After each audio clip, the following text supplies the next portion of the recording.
देव विष्णु देवकी है महेश्वरा, पाद पंकज धारि कर रिधि पारि भव सागरा।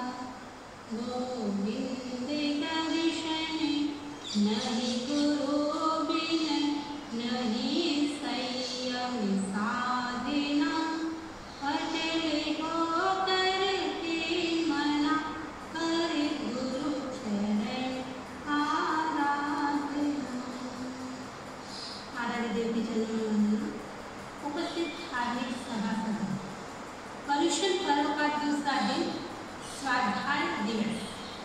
स्वाध्याय दो शब्दों से मिलकर बना है, स्व प्लस अध्याय, अपना अध्ययन, स्वयं का अध्ययन। जो व्यक्ति स्वयं का अध्ययन करता है वही व्यक्ति आत्मा से परमात्मा तक पहुंच सकता है। जो व्यक्ति स्वयं को नहीं जानता वह व्यक्ति चांद और सितारों को क्या जानेगा। स्वाध्याय एक दर्पण है। जिस प्रकार आप दर्पण में अपना चेहरा देखते हैं, जब आप तैयार होते हैं तो हमारी बहनें कई घंटों घंटों उस दर्पण के सामने लगा देती हैं कि मैं कैसी लग रही हूँ। यदि वही स्वाध्याय दर्पण के रूप में आप करने लग जाएं कि मेरे भीतर क्या चल रहा है, मैं कौन हूँ, कहाँ से आया हूँ, कहाँ जाना हूँ, यदि ये चिंतन होता रहे तो स्वाध्याय दर्पण रूपी आपकी आत्मा को ले जाने वाला हो सकता है। आइंस्टाइन का नाम आपने सुना होगा। जब वह अंतिम सैया पर था तो उसने अपने दोस्तों से, मित्रों से कहा कि मैंने इस जिंदगी में बहुत कुछ पाया, बहुत कुछ जाना, लेकिन जो जानने का था वो नहीं जाना। आत्मा क्या है, परमात्मा क्या है, इसके लिए शायद मुझे दूसरा मनुष्य जन्म लेना पड़ा। स्वाध्याय एक तप है। स्वाध्याय प्रायश्चित भी है।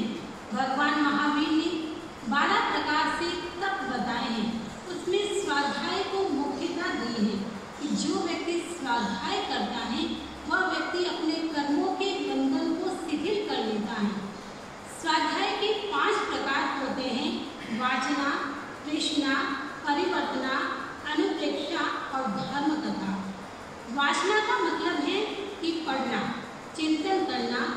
वाचना, तृष्णा, पूछना, जो भी आपने पढ़ा है उसे चिंतन किया है और उसके प्रति जिज्ञासा करना, प्रश्न पूछना। अनुप्रेक्षा, बार बार चिंतन करना। भरत चक्रवर्ती, जिसका नाम आपने सुना होगा, वो केवली हो गए। जबकि वो 6 खंड विजेता थे, 6 खंडों का भोग भोग रहे थे, और चक्रवर्ती इतने रिद्धि सिद्धि संपन्न होते हैं, फिर भी वो केवली हो गए। ये बड़ा आश्चर्य की बात है। उनके पीछे उनके जीवन का राज था कि वह भोगी नहीं थे, वो योगी थे, योग की साधना करते थे। जब प्रातः वो उठते थे, उठते ही उनके जो आसपास के लोग थे वो कहते थे कि पराजितो भवान, पराजितो भवान। और उठते ही भरत सोचने लग जाते थे कि किससे पराजित हूँ, मैं तो 6 खंड विजेता हूँ, मैंने पूरी दुनिया को जीत लिया हूँ। फिर वो चिंतन करते थे कि हाँ, मैं पराजित हूँ, कसायेन पराजितो भवान, मैं कसाय से पराजित हूँ, और ये कसाय ही मेरे आत्मा में, आत्मा से परमात्मा में बाधक बन गए हैं। मुझे कसाय राग द्वेष को कम करना है। और निरंतर ये अनुप्रेक्षा रहती थी, चिंतन रहता था, और उस चिंतन में भरत चक्रवर्ती जैसे को केवल ज्ञान प्राप्त हुआ और वह अपनी आत्मा को सिद्ध और बुद्ध और मुक्त बना दिए। परिवर्तना स्वाध्याय का एक प्रकार है। परिवर्तना में जो आपने पढ़ा है, जो आपने कंठस्थ किया है, क्योंकि हमारी परंपरा है, जैनों की परंपरा है, जो व्यक्ति कंठस्थ करता है, ज्ञान को कंठस्थ रखता है, तो कहा जाता है कि वो व्यक्ति अपना कल्याण कर सकता है। ज्ञान कंठा तो दाम कंठा वाली बात है कि ज्ञान कंठ में होता है और जो दाम होते हैं वो कंठी में होते हैं। यदि व्यक्ति ने अच्छी तरह से कंठस्थ नहीं किया, ज्ञान को प्राप्त नहीं किया, तो अधजल गगरी छलकत जाए वाली बात हो जाती है। तो ज्ञान को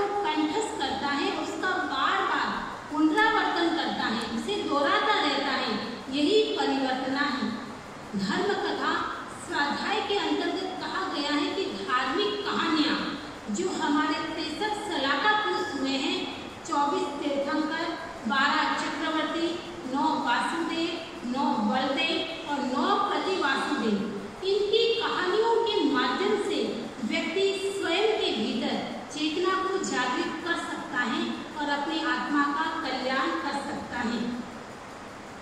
स्वाध्याय एक झाड़ू है।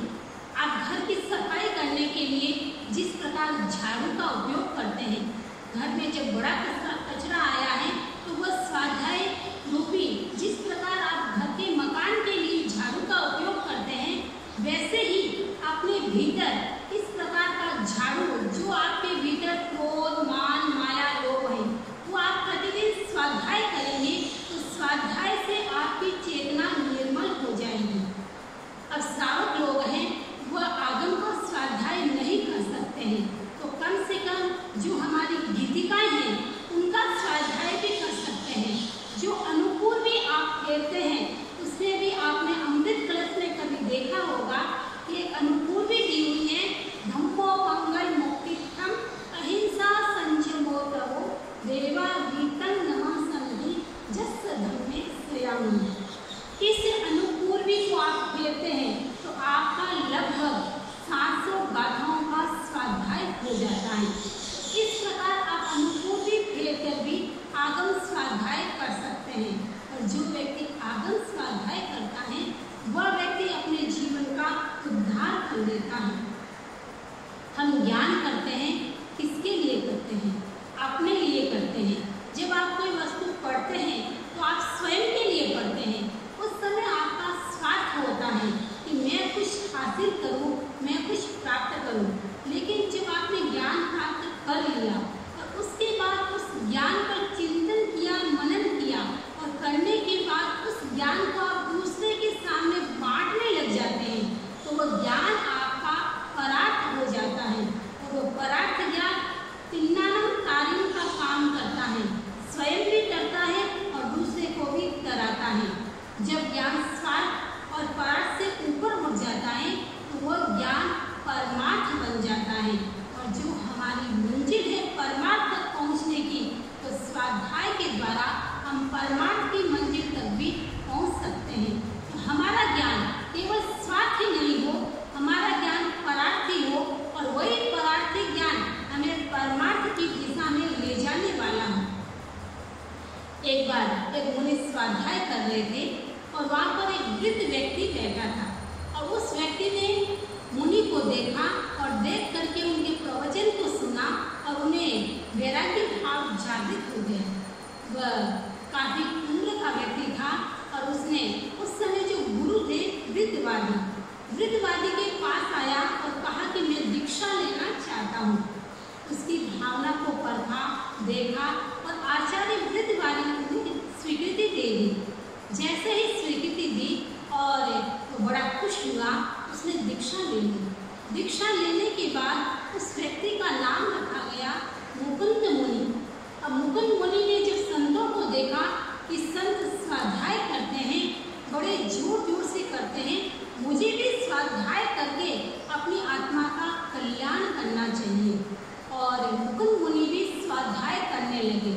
वृद्ध थे और वह सोचा कि धीरे धीरे बोलूँगा, मुझे नींद आ जाएगी, मेरा समय प्रमाद में चला जाएगा, और जोर जोर से स्वाध्याय करने लगा।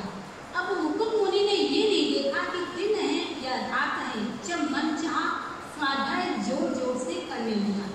जब संतों ने कहा कि आप इतना जोर जोर से स्वाध्याय करते हैं तो इससे नींद में बाधा आती है, सोए हुए व्यक्ति को भी अच्छा नहीं लगता है, आप थोड़ा धीरे कीजिए। जब सुबह देखा तो वो भी स्वाध्याय जोर जोर से करने लगा। कुछ श्रावक आए और आकर के देखा और कहा कि कमलेश आया और उसने कहा कि मुनि जी क्या कर रहे हैं, क्या आपको स्वाध्याय करके मुसल में फूल उगाना है? बस मुनि जी के बात मन में आ गई और उसने पक्का ठान लिया कि श्रावक मुझे ऐसा कह रहा है, मुझे वास्तव में मुसल में फूल उगाना ही चाहिए। और मुकुंद मुनि ने सरस्वती देवी की आराधना की, 1 महीने तक तप किया और उसके साथ में जप भी